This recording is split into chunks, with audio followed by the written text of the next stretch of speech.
উজনি অসমলৈ মিয়া শ্ৰমিক লৈ যোৱা বাছ ৰখালে সদৌ অসম সংখ্যালঘু সংগ্ৰাম পৰিষদে। নগাঁৱৰ ঢিংগেটত নিশাৰ ভাগত উত্তপ্ত পৰিস্থিতি।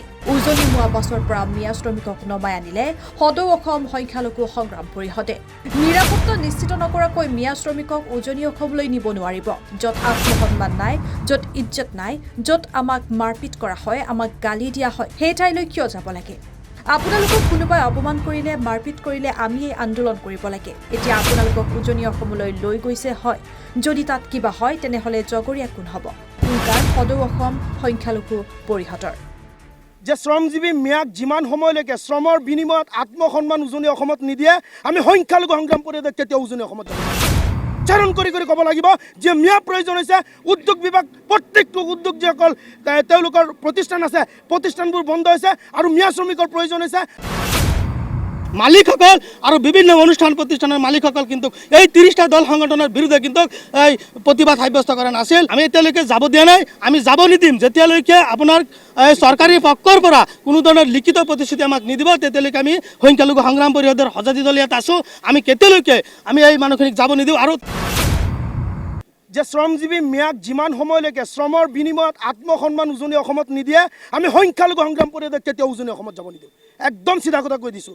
আৰু এটা কথা স্পষ্ট, অসমৰ মুখ্যমন্ত্ৰী ডক্টৰ হিমন্ত বিশ্ব শৰ্মা ডাঙৰীয়াই যেনেকৈ কৈছিল যে উজনি অসমত যদি কোনো মিয়া যায় নিৰাপত্তাৰ ব্যৱস্থা নকৰে, অসমৰ মুখ্যমন্ত্ৰী ডক্টৰ হিমন্ত বিশ্ব শৰ্মা তেখেতৰ মুখেৰে উচ্চাৰণ কৰি ক'ব লাগিব যে মিয়া প্ৰয়োজন হৈছে উদ্যোগ বিভাগ, প্ৰত্যেকটো উদ্যোগ যিসকল তেওঁলোকৰ প্ৰতিষ্ঠান আছে প্ৰতিষ্ঠানবোৰ বন্ধ হৈছে আৰু মিয়া শ্ৰমিকৰ প্ৰয়োজন হৈছে আত্মসন্মানৰ লিখিত প্ৰমাণ দিব, তেতিয়া আমি সংখ্যালঘু সংগ্ৰাম পৰিষদে আমাৰ নগাঁও মৰিগাঁৱৰ যিসকল শ্ৰমিক আছে শ্ৰমদান কৰা ব্যক্তিসকলক আমি উজনি অসমলৈ যাব দিম। আৰু এটা কথা আমি দেখা পাইছোঁ, যিসকল ইয়াত আমি গাড়ীৰ ভিতৰত পাইছোঁ অধিকাংশ আপোনাৰ 40ৰ ঊৰ্ধত ব্যক্তিসকল মুৰব্বী মানুহক তেওঁলোকে এছাম উদণ্ড আপোনাৰ দালাল শ্ৰেণীৰ লোকে তৃতীয় পক্ষই টকাৰ বিনিময়ত মোটা অংকৰ বিনিময়ত তেওঁলোকক ঘৰৰ পৰা জোৰ জবৰদস্তি তেওঁলোকৰ আপোনাৰ প্ৰলোভনেৰে তেওঁলোকক লগত লৈ গৈছে, আজি আনিছে।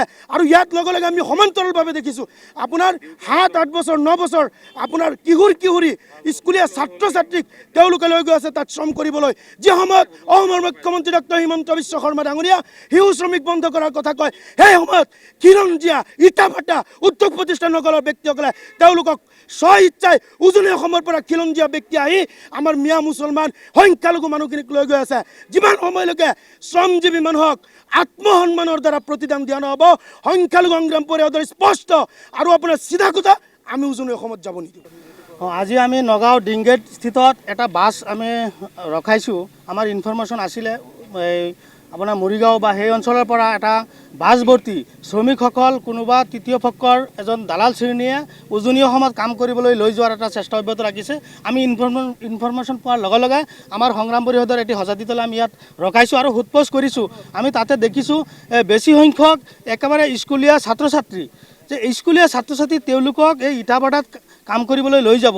যি সময়ত অসমৰ মাননীয় মুখ্যমন্ত্ৰী ডাঙৰীয়াই শিশু শ্ৰমিক বন্ধ কৰাৰ কাৰণে আপ্ৰাণ চেষ্টা অব্যাহত ৰাখিছে, তেনে সময়ত এই একেবাৰে শিশু শ্ৰমিকসকল আৰু শিশু ল'ৰা ছোৱালীসকল উজনি অসমত তেওঁলোকে গৈ ইটাভাটাত যাব আৰু তেওঁলোকৰ স্কুল যিটো শিক্ষা দীক্ষাৰ পৰা বঞ্চিত কৰিছে। গতিকে আমাৰ কথা হৈছে আমি এই শ্ৰমিকসকলক বাধা দিয়াৰ আমাৰ অধিকাৰ নাই, কিন্তু আজি আমি কিয় বাধা দিছোঁ? আপোনালোকে জানে যে অসমৰ মাননীয় মুখ্যমন্ত্ৰী ডাঙৰীয়াই অসমৰ গৃহ বিভাগৰ দায়িত্ব লোৱাৰ পিছত যে সিদিনা ঢিঙৰ আলম লৈ উজনি অসমৰ 30টা দল সংগঠনে যেতিয়া আমাৰ সংখ্যালঘু মিয়া শ্ৰমিকসকল উজনি অসমত কৰ্মৰত থকা ব্যক্তিসকলক আপোনাৰ বিভিন্ন ধৰণৰ শাৰীৰিকভাৱে অত্যাচাৰ কৰি যেতিয়া তাৰ পৰা ওলাই দিয়া হ'ল, বিভিন্ন ধৰণৰ মান সন্মান নিয়াই কৰি আজি উজনি অসমৰ পৰা খেতি পঠোৱা হ'ল। আৰু তাৰ পিছতে মুখ্যমন্ত্ৰী ডাঙৰীয়াই যেতিয়া উজনি অসমত নামনি অসমৰ শ্ৰমিকসকল কাম কৰিবলৈ গ'লে কোনো ধৰণৰ নিৰাপত্তা নিদিয়াৰ কথা কৈছিল। আৰু তেনে সময়ত নামনি অসমৰ বা মধ্য অসমৰ সংখ্যালঘু শ্ৰমিকসকল যেতিয়া উজনি অসমত কাম কৰিবলৈ যাব, তেতিয়া যদি কিবা পৰিস্থিতি বেয়া হয় বা কোনো ধৰণৰ শাৰীৰিক অত্যাচাৰ হয়, কোনো ধৰণৰ অপ্ৰীতি পৰিস্থিতিৰ সৃষ্টি হয়, তেতিয়া ইয়াৰ দায় কোন হ'ব? কাৰণ স্বয়ং আমাৰ ৰাজ্যৰ মুখ্যমন্ত্ৰী ডাঙৰীয়াই নিৰাপত্তাৰ ক্ষেত্ৰত যেতিয়া ব্যৰ্থ হৈছে তেখেতে ডাইৰেক্ট মানা কৰি দিছে আৰু তেনে ক্ষেত্ৰত আমি সংখ্যালঘু সংগ্ৰাম পৰিষদে আমাৰ চকুৰ সন্মুখত যে শ্ৰমিকসকল তাত কাম কৰিবলৈ যাব আৰু বিভিন্ন দল সংগঠনৰ পিটন খাব, মান সন্মান শেষ হ'ব, এইটো আমি সংখ্যালঘু সংগ্ৰাম পৰিষদে কেতিয়াও আমি যাবলৈ দিয়া নহ'ব।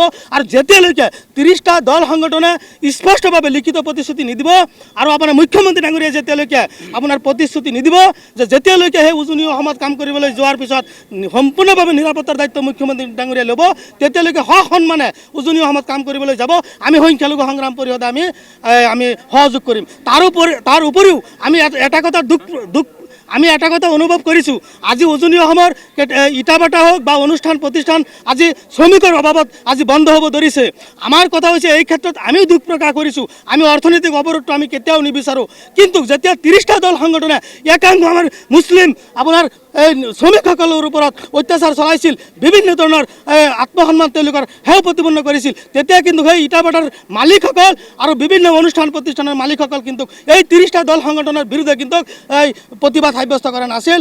আজি যেতিয়া দেখিছে আজি আমি কথা হ'ল আমি এতিয়ালৈকে যাব দিয়া নাই, আমি যাব নিদিম যেতিয়ালৈকে আপোনাৰ চৰকাৰী পক্ষৰ পৰা কোনো ধৰণৰ লিখিত প্ৰতিশ্ৰুতি আমাক নিদিব, তেতিয়ালৈকে আমি সংখ্যালঘু সংগ্ৰাম পৰিষদৰ সজাতি দল ইয়াত আছোঁ। আমি কেতিয়ালৈকে আমি এই মানুহখিনিক যাব নিদিওঁ আৰু তেওঁলোকে নিজে স্পষ্টভাৱে কৈছে যে আমাক বলপূৰ্বকভাৱে জোৰ জবস্তি প্ৰলোভনেৰে আমাক একাংশ ঠিকাদাৰসকলে লৈ আহিছে। এই ঠিকাদাৰসকল এই মোটা অংকৰ কাৰণে তেওঁলোকক এক পইচা দিয়া নাই, এক পইচা নিদি পেলাই আপোনাৰ প্ৰলোভনেৰে আজি তেওঁলোকে উজনি অসমত লৈ যোৱা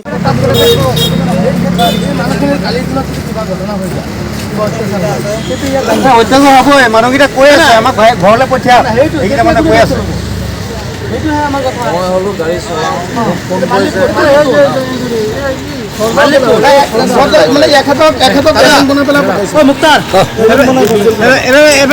কথা হৈছে কি জানে, সোধাচোন কেনেকৈ আনিছে আপোনাক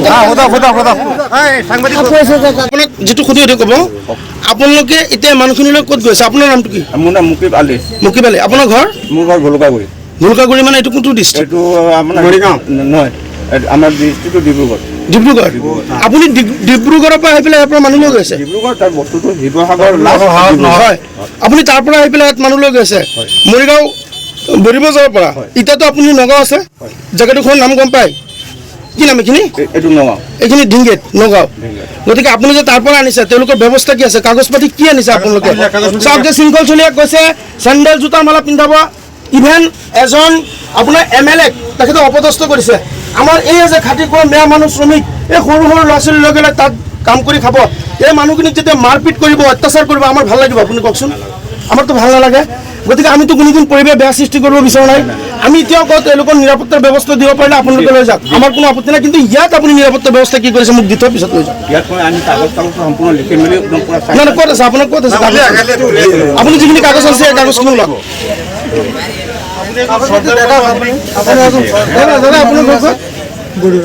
বলি বজাৰ। News desk, Sarupathar plus.